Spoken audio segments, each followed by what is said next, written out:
ಪ್ರಗತಿಗೆ ಸುಕನ್ಯಾ ಸಮೃದ್ಧಿ ಯೋಜನೆಯಲ್ಲಿ ಒಂದು ಸ್ಕೀಮ್ ಹಾಕಿದ್ವಿ. ಪ್ರತಿಯೊಂದು ಹೆಣ್ಮಕ್ಳಿಗೂ ಕೂಡ ಆ ಒಂದು ಸ್ಕೀಮ್ ಆ್ಯಡ್ ಆಗುತ್ತೆ ಹುಟ್ಟಿದಾಗಿಂದಾನೆ. ಸೊ ಖಂಡಿತವಾಗ್ಲೂ ಅದನ್ನ ಮಾಡಿಸಿ ತುಂಬಾ ಒಳ್ಳೆಯ ಬೆನಿಫಿಟ್ ಇದೆ. ಅದು ಮಕ್ಕಳಿಗೆ 18 ಅಥವಾ 21 ಇಯರ್ಸ್ ಆದಮೇಲೆ ಅದ್ರ ಬೆನಿಫಿಟ್ ಸಿಗುತ್ತೆ.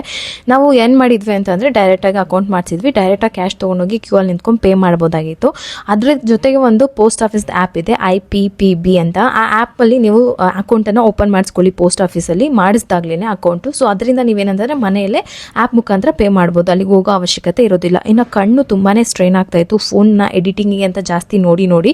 So blue light phone screen ಮತ್ತು TV ಸ್ಕ್ರೀನ್ ಮತ್ತು ಲ್ಯಾಪ್ಟಾಪ್ ಸ್ಕ್ರೀನಲ್ಲಿ ನಮ್ಮ ಕಣ್ಣಿಗೆ ತುಂಬ ಎಫೆಕ್ಟ್ ಮಾಡ್ತಾ ಇರುತ್ತೆ. ಅದಕ್ಕೋಸ್ಕರ ನಾನು 0 ಪವರ್ದು ಒಂದು ಬ್ಲೂ ಲೈಟ್ ಫಿಲ್ಟರ್ದು ಒಂದು ಕನ್ನಡಕ ತೊಗೊಂಡು ಬಂದು ಹಾಕೊಳ್ಳೋಣ ಅಂತೇಳಿ ತಂದಿದ್ದೀನಿ. ಇನ್ನು ನಮ್ಮ ಆಲೂಗೆಡ್ಡೆ ರಸನ ಇಂಟ್ಬಿಟ್ಟು 2 ಕಣ್ಣ ಮೇಲೆ ಅದ್ದಿ ಇಟ್ಕೊಂಡ್ರೆ ಬೇಗ ಸ್ಟ್ರೈನ್ ಕಮ್ಮಿ ಆಗುತ್ತೆ, ಕಣ್ಣಿಗಾಗಿರೋ ಸ್ಟ್ರೈನ್ ಅಂತ ಹೇಳಿದ್ರು. ಅದನ್ನು ಟ್ರೈ ಮಾಡಿದೆ. ಒಂದು 2 ಅವರ್ಸಲ್ಲಿ ತುಂಬ ಕಡಿಮೆ ಆಯಿತು. ಸಿಕ್ಕಾಪಟ್ಟೆ ಪೇಯ್ನ್ ಇತ್ತು. ಕಣ್ಣು ಓಪನ್ ಮಾಡೋಕ್ಕೆ ನಾರ್ಮಲ್ ಬೆಳಕಿಗೂ ಕೂಡ ಕಣ್ಣು ಓಪನ್ ಮಾಡೋಕ್ಕಾಗ್ತಾ ಇರಲಿಲ್ಲ. ಇನ್ನು ಪ್ರೀತಮ್ಗೆ ಹೋಮ್ವರ್ಕ್ ಮಾಡಿಸಿ ನನಗೆ ಸುಮಾರು ದಿನ ಆಗೋಗಿತ್ತು ಬಸ್ಸಾರು ತಿಂದು. ಸರಿ, ಒಂದು ಒಳ್ಳೆ ಕರ್ನಾಟಕ ಸ್ಟೈಲಲ್ಲಿ ನಿಧಾನಕ್ಕೆ ಒಂದು ಒಳ್ಳೆ ಬಸ್ಸಾರು ಮಾಡ್ಕೊಂಡು ಊಟ ಮಾಡಬೇಕು ಅಂತ ಅನಿಸ್ತು. ಹಾಗಾಗಿ ಸ್ವಲ್ಪ ಇಂಗ್ರೀಡಿಯೆಂಟ್ಸ್ನೆಲ್ಲ ನೋಡಿ ಹಾಕಿ ಒಳ್ಳೆ ಸಾಂಬಾರು ರೆಡಿ ಮಾಡಿ ಅದ್ರ ಜೊತೆಗೆ ಮೊಟ್ಟೆ ಬೇಯಿಸ್ಕೊಂಡಿದ್ದೀನಿ. ಮತ್ತು ಬಸ್ಸಾರು ಮುದ್ದೆ ಒಂದು ಒಳ್ಳೆ ಕಾಂಬಿನೇಷನ್ ಅಲ್ವಾ. ನನಗಂತೂ ಬಸ್ಸಾರು ಜೊತೆಗೆ ಉಪ್ಪಿನಕಾಯಿ ಇದ್ದರೆ ಸಿಕ್ಕಾಪಟ್ಟೆ ಇಷ್ಟ ಆಗುತ್ತೆ. ಹಪ್ಪಳ, ಉಪ್ಪಿನಕಾಯಿ ಇದೆಲ್ಲ.